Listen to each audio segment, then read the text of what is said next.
শোভনবাবু, এক দর্শকের প্রশ্ন ছিল বাঘাযতীনের একটা এলাকা, সেটা কোন ক্যাটাগরিতে পড়ে? আমি এখানে একটুখানি স্পষ্ট 1 2 3 4 করে জেনে নেব যে এ বি মোটামুটি একটা ডিফাইন্ড আমরা দেখতে পাচ্ছি, ই আর জিও কিছুটা ডিফাইন্ড, এই 7টা একটু সংক্ষেপে বলবেন বাকিগুলো কি কি? না না, বাকিগুলো হলো একদম আপনি ভাবুন বরানগরের কোল থেকে আর জোকার কোল মেটেপুরুষ থেকে বিভিন্ন ক্যাটাগরির উইথ অফ দি রোড, বিভিন্ন সার্ভিস, লাইফস্টাইল, সেই জায়গার মানুষজন যারা বাস করেন, এই সমস্ত ক্যাটাগরির ওপর ভাগ করে কিন্তু A B C D E করা হয়েছে। বাঘাযতীন একটা ছোট এলাকা নয়, 2টো ওয়ার্ডের মধ্যে যাদবপুরের একটি জায়গায়। সেটা কোন ক্যাটাগরি সেটা উনি যেদিনই চালু হচ্ছে, যখন উনি কলকাতা পুরসভার স্থানীয় বড়ো অফিসের অ্যাসেসমেন্ট ডিপার্টমেন্টে যোগাযোগ করলে যখনই আমাদের সার্কুলার ইস্যু হয়ে যাবে তখনই জানতে পারবেন। অহেতুক একটি মন্তব্য করে যে Baghajatin A category, B category, C category, D category, এতে বিভ্রান্তির অবকাশ থেকে যায়। অনেকগুলো ফ্যাক্টর রয়েছে, সেই ফ্যাক্টরগুলো এই বিভ্রান্তিটা আমরা এখানে একটু দেখে নিই যে কোন এলাকায় আপনি থাকেন তার ওপর যেমন আপনার সম্পত্তি কর নির্ভর করবে, ঠিক তেমনই নির্ভর করবে আপনার বাড়ি কিরকম তার ওপরও। এগুলোকে বলা হচ্ছে মাল্টিপ্লিকেটিভ ফ্যাক্টর। বাড়ি কাঁচা না পাকা, বিলাসবহুল আবাসন না সাধারণ ফ্ল্যাট, বাসস্থান না অফিস বা ব্যবসার জায়গা, বাড়িতে ভাড়াটে আছে না নেই, বাড়ির বয়স কত, কাভার স্পেস এবং জমির মাপ, এই সমস্ত কিছুর ওপর নির্ভর করবে আপনার সম্পত্তি করের পরিমাণ। কিন্তু মোপে একটা জিনিস বাইদি বাই বলি, ওনাকে আমি আশ্বস্ত করতে পারি একটি জায়গায়, বুঝবেন এই কলকাতা পুরসভাটা আপনারাই নির্বাচিত করেন। ন্যাচারালি এমন একটা ট্যাক্স আপনাকে, ধরুন আপনি বাঘাযতীন একটি ক্যাটাগরি হলো, আপনার ধরুন 1000 টাকা ট্যাক্স রয়েছে, দেখা গেল এই ক্যাটাগরি যে পার স্কোয়ার ফিট 85 টাকা এটসেট্রা, অদ্ভুতভাবে মাথা গুলিয়ে যাওয়ার মতন ক্যালকুলেশন করে ভাবলেন 2000 টাকা ট্যাক্স হয়ে যাবে, এরকম ভাববার কোনো কারণ কিন্তু শোভন, এখানে আমার একটা প্রশ্ন রয়েছে, আমি প্লিজ, তখন যদি দেখা যায় যে আপনার 100% ডবল হয়ে যাচ্ছে, তখন হবে না, আপনার 20%-র বেশি বাড়বে না, এটা সিদ্ধান্ত, ক্যাপিং হলো।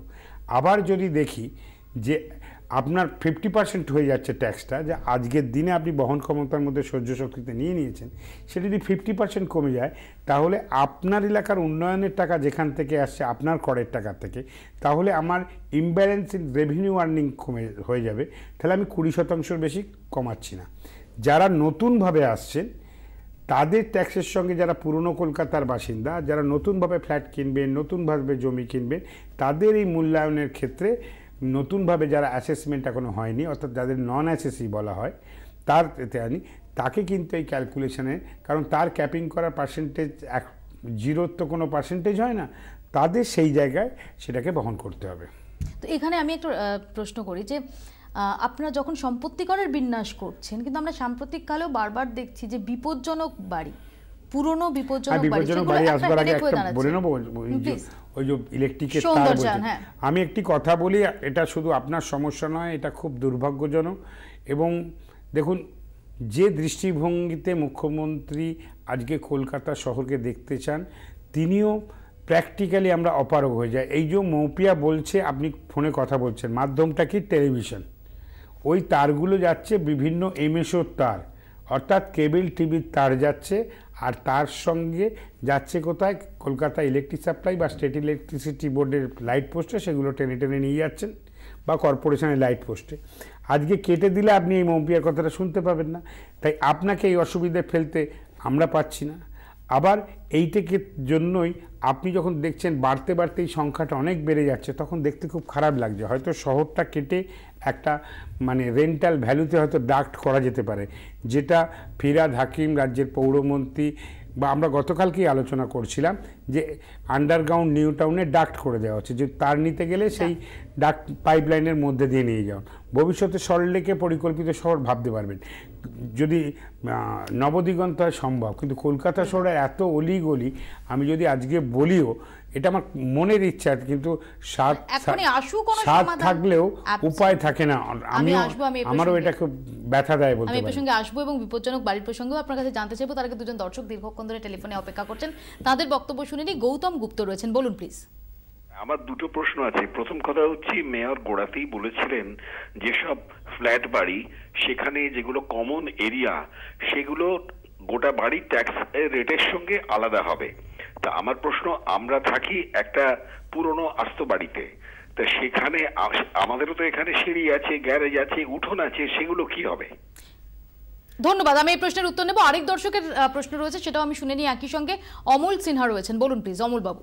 আমি অমল সিনহা, 124 নম্বর ওয়ার্ডের আরএন ট্যাগর রোডে আছি। বলুন। আমি 2006 সালে ফ্ল্যাট কিনেছি, ছোট ফ্ল্যাট। এখন প্রশ্ন হচ্ছে 2006 থেকে আমি আমার বাড়ির ট্যাক্স দিয়ে আসছি, কিন্তু আমাকে প্রিভিয়াস 2002 সাল থেকে 2006 সাল যখন আমি অকুপাই করিনি, হ্যাঁ, সেই সময়কার একটা বড় অংশ ট্যাক্স হিসাবে আমার প্রতি বছরই আসছে, সেটা কি হবে? আর 2 নম্বর প্রশ্ন হচ্ছে, আমাদের এই এরিয়াটা শোভনদা ভালো করেই জানেন, রাজীবের হ্যাঁ, সেখানে 124 নম্বর ওয়ার্ড, 124 নম্বর ওয়ার্ড আরএন ট্যাগর রোড। কোন ক্যাটাগরিতে পড়বে জানতে চেয়েছি তো, ধন্যবাদ। আমি দুটো প্রশ্নের উত্তরই নেব। প্রথমটা কি বললেন জানেন? প্রথম প্রশ্ন উনি করলেন, বালিগঞ্জ থেকে যিনি করলেন গৌতম গুপ্ত, তিনি বললেন যে তার বাড়ির মধ্যেই অনেক জায়গা আপনি যেহেতু পুরনো বাড়ির বাসিন্দা যখন বলছেন, আপনি একটু লক্ষ্য করে দেখুন যে আপনি কভার্ড এরিয়া বলতে যখন আপনি 1 কাঠা 2 কাঠা 5 কাঠা 7 কাঠা যেখানে থাকেন, পুরনো বাসিন্দা যখন আজ থেকে 25 বছর 30 বছর বা যে বছর আগে আছে, তখনকার যা রেন্টাল রেট ছিল তার ভিত্তিতেই কিন্তু আপনার অ্যানুয়াল ভ্যালুয়েশন, তার উপরে ট্যাক্স নিরূপণ হয়ে গেছে। এবং 6 বছর অন্তর সেখানে যদি আপনার আর কোনো ঘর না বাড়িয়ে থাকেন, ছাদ না বাড়িয়ে থাকেন, অঞ্চল না বাড়িয়ে থাকেন, তাহলে 10% বেশি আপনার কিন্তু ট্যাক্স বাড়ার কথা নয়। যদি হয়ে থাকে সেটা ভুল হয়েছে ইনফরমেশনেতে, সেই ক্যাটেগরিতে আপনি কিন্তু রয়েছেন। কিন্তু আজকে ওই বালিগঞ্জ এলাকাতেই যদি আপনার পাশের বাড়িতে যে নতুন আসছে, দেখবেন তার চেয়ে অন্তত আপনার কর কিন্তু অন্তত অর্ধেকের কম। কারণ এই পুরনো বাসিন্দাদের যে সময় আস্তে আস্তে হতে বাড়ছে, আর নতুন যে আইজিআর রেট হচ্ছে, নতুন যে কনস্ট্রাকশন কস্ট হচ্ছে, টেনেন্ট রেন্টাল ভ্যালু হচ্ছে, এইগুলো এখন যেগুলো চালু আছে তার উপরে এখন যা কর নিরূপণ হয়, সেটার যে পরিমাণ আর পুরনো যারা থাকছে তাদের একটা ডিফারেন্স থাকে।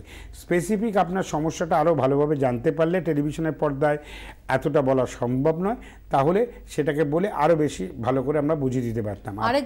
আর আরএন ট্যাগর রোডে কি বললেন উনি? প্রথমত হচ্ছে যে ওই এলাকাটা উনি বললেন যে আপনি জানেন ওটা কোন ক্যাটাগরিতে পড়তে পারে। 2 হচ্ছে ওনার একটা 2003 থেকে 2006, আমি আপনাকে বলি ব্যাপারটা, বিষয়টা বুঝুন যে আপনি একটা ফ্ল্যাট বাড়িতে থাকেন, ধরুন একটা ডেভেলপার জমিটা কিনেছেন, জমিটার একটা ট্যাক্স ছিল যখন থেকে কিনেছেন রেজিস্ট্রেশন, আপনাকে ফ্ল্যাটটা বিক্রি করলেন, বাড়িটা তৈরি হতে 3 বছর সময় লাগলো। দেখুন আপনার অঙ্কের সঙ্গে মিলবে, 2002-02 থেকে কিনে 2006 পর্যন্ত বাড়িটা তৈরি করলো।